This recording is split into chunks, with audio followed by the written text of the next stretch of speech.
Stop caring. Listen to this every morning. You are exhausted, not from the work, not from the hours, not from the demands of your schedule or the complexity of your responsibilities. You are exhausted from caring. Caring what people think. Caring whether they approve. Caring whether they like you, respect you, include you, talk about you, understand you. Caring whether your choices look right from the outside. Caring whether your life matches the image you have been trying to maintain since you were old enough to realize other people were watching. That exhaustion is real, and it is one of the heaviest things a human being can carry. But here is what the Stoics discovered, and what I want you to really hear this morning. Most of what you are carrying was never yours to carry. The opinions of others. The judgments of people who do not know your full story. The approval of people whose own lives are not sorted.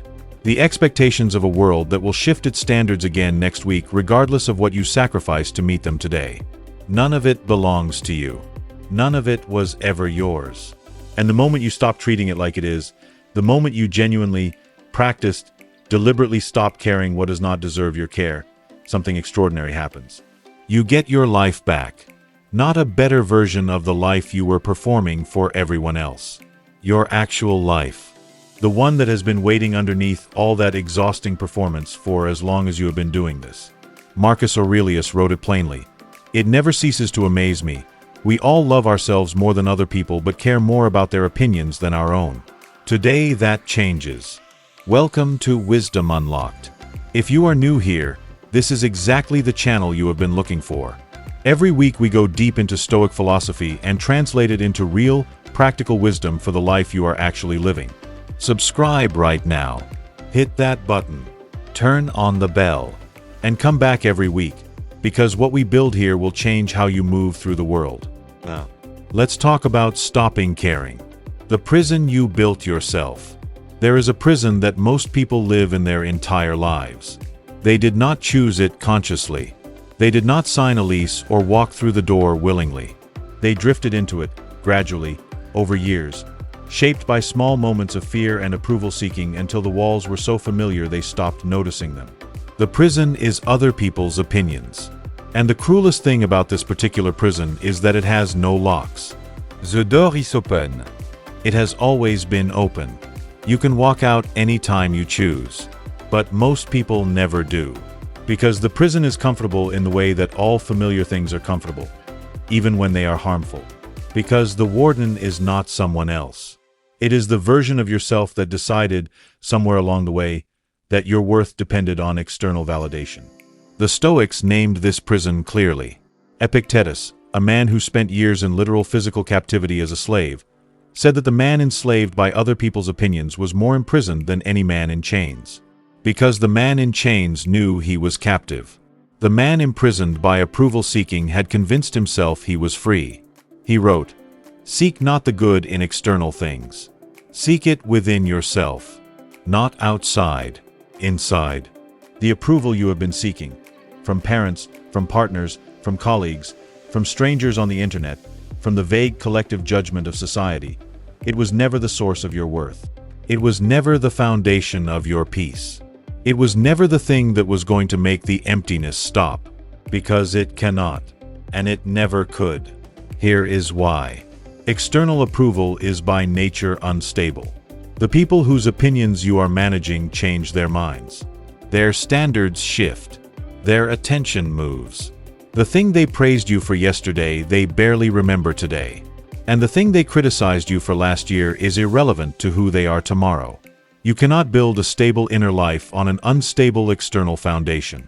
No matter how hard you try, no matter how perfectly you perform, the foundation will always shift, and you will always be scrambling to rebuild on sand. Marcus Aurelius understood this so completely that he addressed it repeatedly in his private journals. He wrote, "I have often wondered how it is that every man loves himself more than all the rest of men, but yet sets less value on his own opinion of himself than on the opinion of others. Every man loves himself more than others, yet trusts others' opinions more than his own. This is the contradiction at the heart of approval seeking. You value yourself, and then you hand the measurement of that value to people who do not know you, cannot fully understand you, and whose judgment of you says far more about their own interior world than about yours.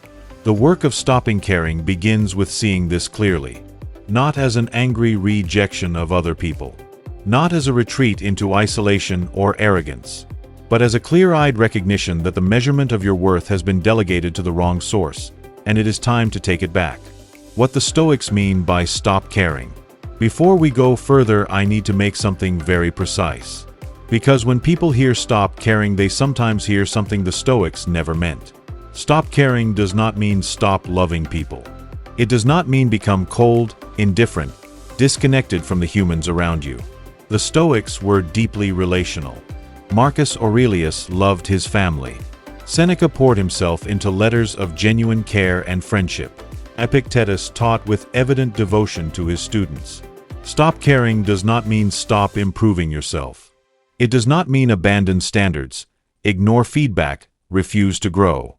The Stoics were among the most self-demanding human beings in history. They examined themselves relentlessly. They held themselves to the highest standards. What it means, precisely, specifically, practically, is this. Stop allowing the opinions of others to be the source of your emotional state, your sense of worth, and your decisions about how to live. That is it. That is the entire teaching. Not their feelings. Your feelings about their opinions. Not what they think. Whether what they think has power over you. Epictetus drew the line with surgical precision. He said, "People are not disturbed by things, but by the views they take of them. Not by things. By views of things. Not by what someone said about you, by your view of what they said. Not by someone's disapproval, by your decision that their disapproval has the power to diminish you. And that decision, that granting of power, is yours. Which means the revocation of that power is also yours." This is the Stoic teaching on caring. Not emotional numbness. Emotional sovereignty. The difference between a person who feels everything and is controlled by nothing versus a person who feels everything and is controlled by everyone. The Stoic goal is the former. Complete emotional presence. Zero emotional servitude. Marcus Aurelius expressed this with a metaphor that I find extraordinarily useful. He described the ideal mind as being like a clear, still pool of water. Events land in it, ripples form, feelings arise, impressions are made. But the water does not chase the ripple. It does not panic about the disturbance. It returns to stillness. Naturally, inevitably, because stillness is its nature. That pool, that returning to stillness, is what you are building when you practice stopping caring. Not the elimination of ripples. The elimination of your belief that the ripples can destroy you. The opinion of others is none of your business. Here is a line that will land differently for different people. Some of you will feel immediate relief when you hear it. Some of you will resist it. And the resistance itself is information worth examining. Other people's opinions of you are none of your business. Not slightly outside your jurisdiction. Completely. Entirely. None of your business. Here is why the Stoics believe this so completely. The opinion someone forms of you is constructed entirely inside their mind. From their experiences, their biases, their wounds, their projections, their current mood on the day they formed it, their history with people who remind them of you, their own unresolved insecurities and unexplored assumptions. By the time their opinion of you reaches you, it has passed through so many layers of their interior world that it tells you almost nothing reliable about you, and almost everything about them. Epictetus put it this way: if someone succeeds in provoking you, realize that your mind is complicit in the provocation. Your mind is complicit. The provocation, the opinion, the judgment, the criticism, it has no power by itself. It acquires power only when your mind decides to grant it access, to take it seriously, to treat it as evidence about your worth. And here is the liberating truth underneath this teaching. You cannot control what people think about you. This is a fact. You can perform perfectly, and some people will still judge you negatively. You can be generous, and some people will call it manipulation. You can be honest, and some people will call it aggression. You can succeed, and some people will call it luck. The full range of human projection is available to people who want to use it, and no amount of effort on your part will prevent them from using it. So the Stoic response is not to try harder to control the uncontrollable. It is to release it completely. To make the decision, once, clearly, and then renewed daily, that the interior life of other people's judgment is their domain, not yours. What is your domain? Your choices, your character, your values, your responses, your effort, your integrity. Marcus Aurelius wrote, "Never esteem anything as of advantage to you that will make you break your word or lose your self-respect." Your word, your self-respect, these are yours. Everything else, including every opinion ever formed about you, belongs to someone else's world. There is a practice the Stoics used for this that is remarkably simple and remarkably effective. Every time you catch yourself monitoring what someone thinks of you, every time you feel the pull toward seeking approval or the contraction of receiving disapproval, ask one question. Is this person's opinion of me in my control? It is not. It never is. And if it is not in your control, the Stoic conclusion is immediate. Release it.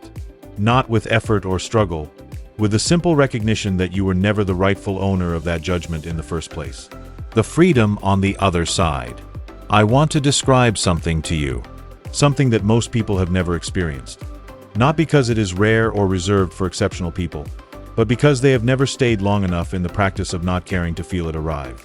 It is the freedom that lives on the other side of approval seeking. And it is unlike anything else you will experience in your life.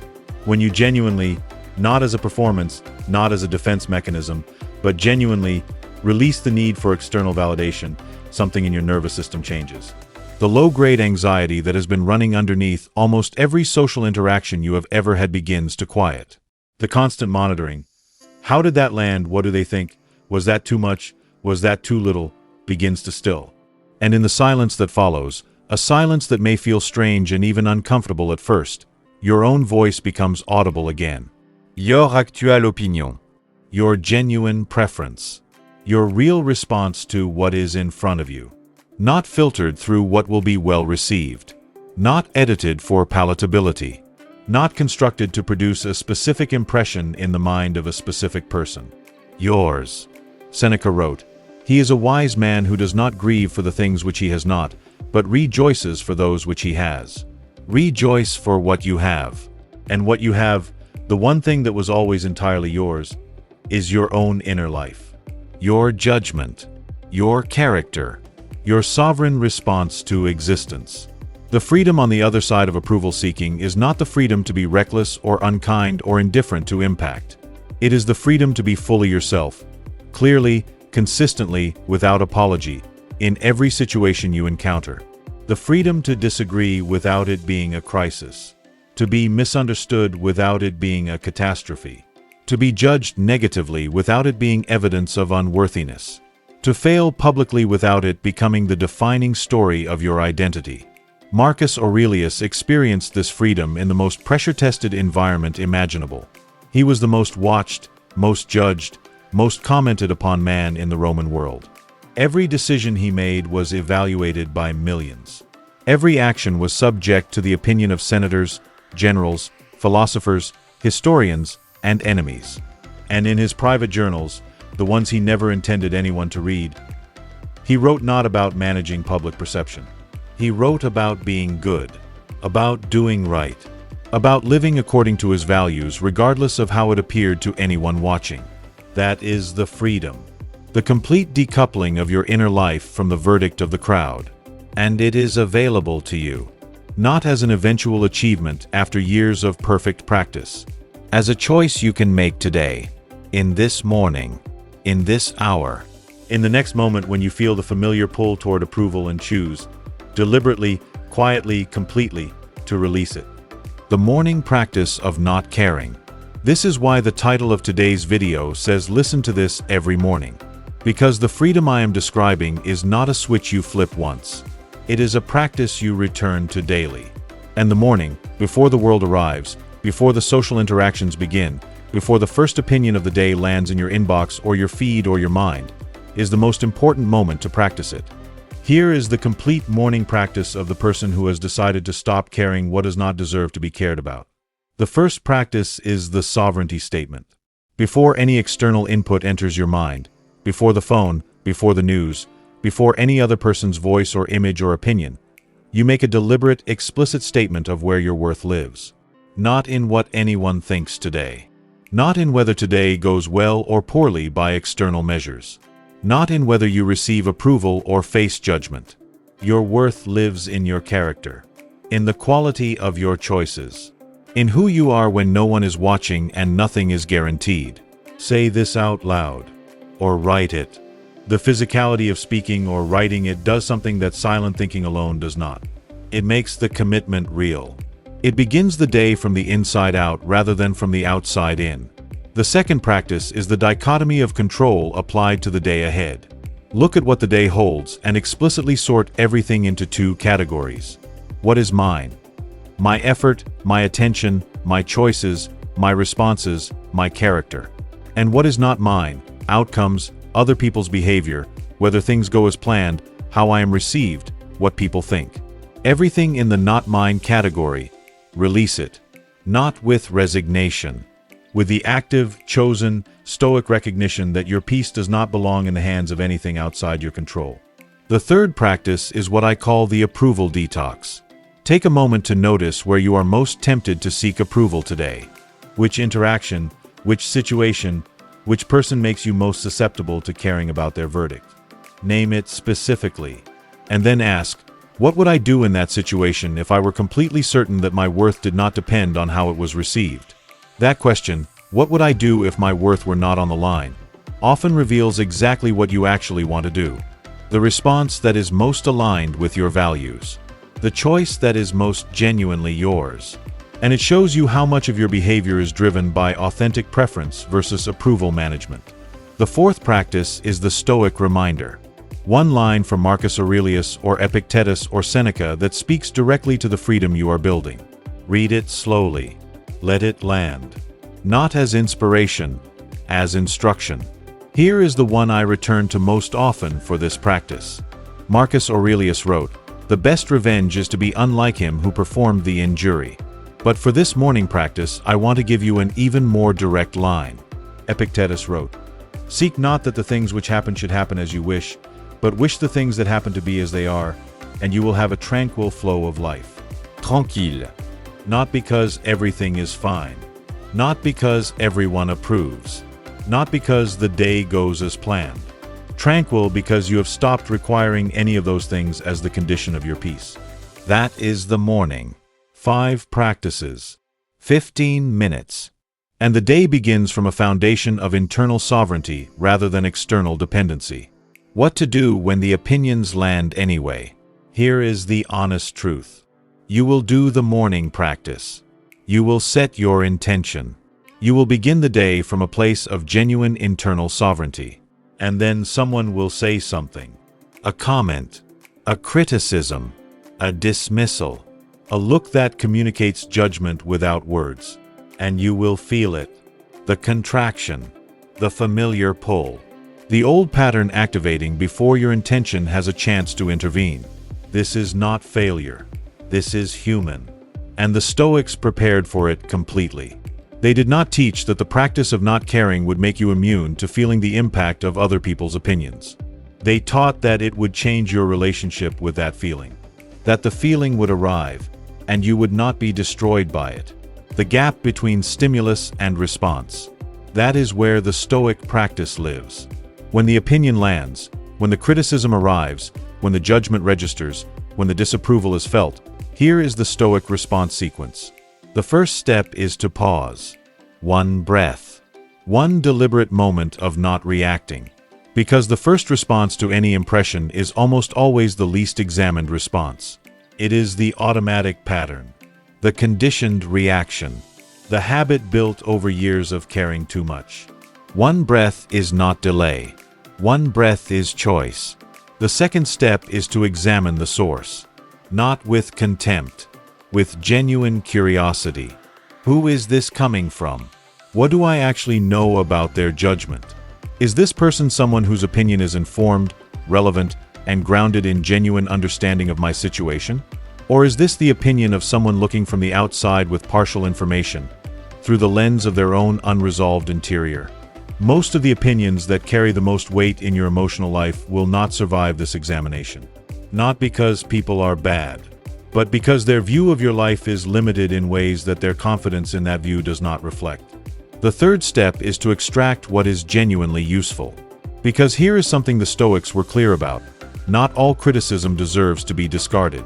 Some of it contains real information. Some of it points to a genuine blind spot. Some of it, received with openness rather than defensiveness, can make you better. The Stoic practice is not to reject all external feedback. It is to evaluate it with reason rather than absorb it with emotion. To ask, is there truth here that serves my growth? And to take that truth if it exists, while releasing the emotional charge that came wrapped around it. And the fourth step is to return, to bring your attention back to what is actually yours. Your next choice, your next action, your character in this moment. Not the verdict that just arrived. Not the audience that just judged. Not the opinion that is circling in your mind demanding a response. What is actually yours right now? Return to that, and keep moving. Epictetus said, "Make the best use of what is in your power and take the rest as it happens." The best use. Right now. What is in your power? That is the entire instruction. Everything else, including every opinion ever formed about you, is in the category of the rest. And the rest you take as it happens, without making it mean more than it actually means. The people who stopped caring and what they built. I want to tell you about the people who practiced this. Not as distant historical figures, but as real human beings who face the same social pressures, the same desire for approval, the same fear of judgment that you face, and chose differently. Marcus Aurelius was the most powerful man in the world. He had more external approval available to him than any human being in history. An entire empire was built to celebrate him. Statues were erected in his image. Armies fought in his name. Crowds cheered his presence. And in his private journals, the ones written only for himself, that no one was ever supposed to read, he wrote constantly about the insignificance of that approval. About how the fame of emperors fades in a generation. About how the opinions of the crowd are worth precisely as much as the crowd is worth, which is to say, variable, fleeting, and never a reliable measure of anything that actually matters. He wrote, "How many a Chrysippus, how many a Socrates, how many an Epictetus, how many another man of fame like theirs, have time already swallowed up? Time swallows everyone's fame, everyone's reputation, everyone's judgment of you. The approval you are exhausting yourself to maintain today will be completely irrelevant within a generation. And the person inside you that you are sacrificing to maintain that approval, that is the only thing you actually have." Epictetus stopped caring not as a choice but as a necessity. He had nothing to perform for. He owned nothing. He controlled nothing externally. And from that place of total external poverty, he built an inner life so rich, so free, so genuinely sovereign, that students traveled from across the Roman world to sit at his feet and learn from him. Not because of what he had, because of what he had released. Seneca, who had extraordinary wealth and political power and public reputation, wrote about the moment he began to genuinely practice not caring as one of the most liberating transitions of his life. He wrote, "Retire into yourself as much as you can. Associate with those who will make a better man of you. Retire into yourself, not from the world, into yourself, into the part of your experience that belongs only to you and cannot be touched by anyone's opinion." And here is what each of these men built when they stopped caring about the approval of others. They built clarity. Because when your decisions are no longer filtered through what will be well received, you can finally see what you actually want, what actually matters to you, what you would actually do if the audience disappeared. They built courage. Because most of the courageous acts of a human life are not courageous because they are dangerous. They are courageous because they risk disapproval. And the person who has genuinely stopped needing approval is no longer afraid of those acts. They built character. Because character is what you are when no one is watching. And the person who has stopped performing for the audience can finally invest that energy in actually becoming the person they were performing to appear to be. This is what stops caring builds, not indifference. Construction of the most important things a human life can contain. Your morning from now on. I want to leave you with something specific, not inspiration that fades by this afternoon. A practice. Something you can begin tomorrow morning and return to every morning after that. Because the title of this video is not just a phrase, it is an instruction. Listen to this every morning, or something like it. Because the pull toward approval seeking is not a habit you break once and never face again. It is a daily gravitational force. And the morning is when you choose whether to float free of it or be dragged back down. Every morning, before the world arrives, take 10 minutes. Begin with one breath. Fully présent. Fully here. Before the day begins. Then ask yourself 3 questions. Write the answers if you can. The act of writing makes them real in a way that passing thought does not. The first question: whose opinion am I most tempted to seek today? Name them specifically. Not to judge the relationship, but to see the pattern. To know in advance where the gravitational pull will be strongest so you are not surprised by it when it arrives. The second question: what would I do today if I were completely certain that my worth did not depend on anyone's approval? This is not a hypothetical. This is a practice of accessing your actual preferences beneath the social performance. Whatever answers arise, those are the directions most aligned with who you genuinely are. The third question: what is one thing I will do today that is purely for my own growth, my own values, my own authentic life, with zero concern for how it will appear to anyone watching? Name it. Commit to it. Do it. And then close the practice with this line from Marcus Aurelius. Speak it out loud. Let it set the tone for everything that follows. You have power over your mind, not outside events. Realize this and you will find strength. Your mind, not theirs. Yours. That is your sovereignty. That is your freedom. That is the life that is waiting for you on the other side of all the exhausting, draining, spirit-diminishing effort to make everyone else comfortable with who you are. Stop caring what was never yours to care about.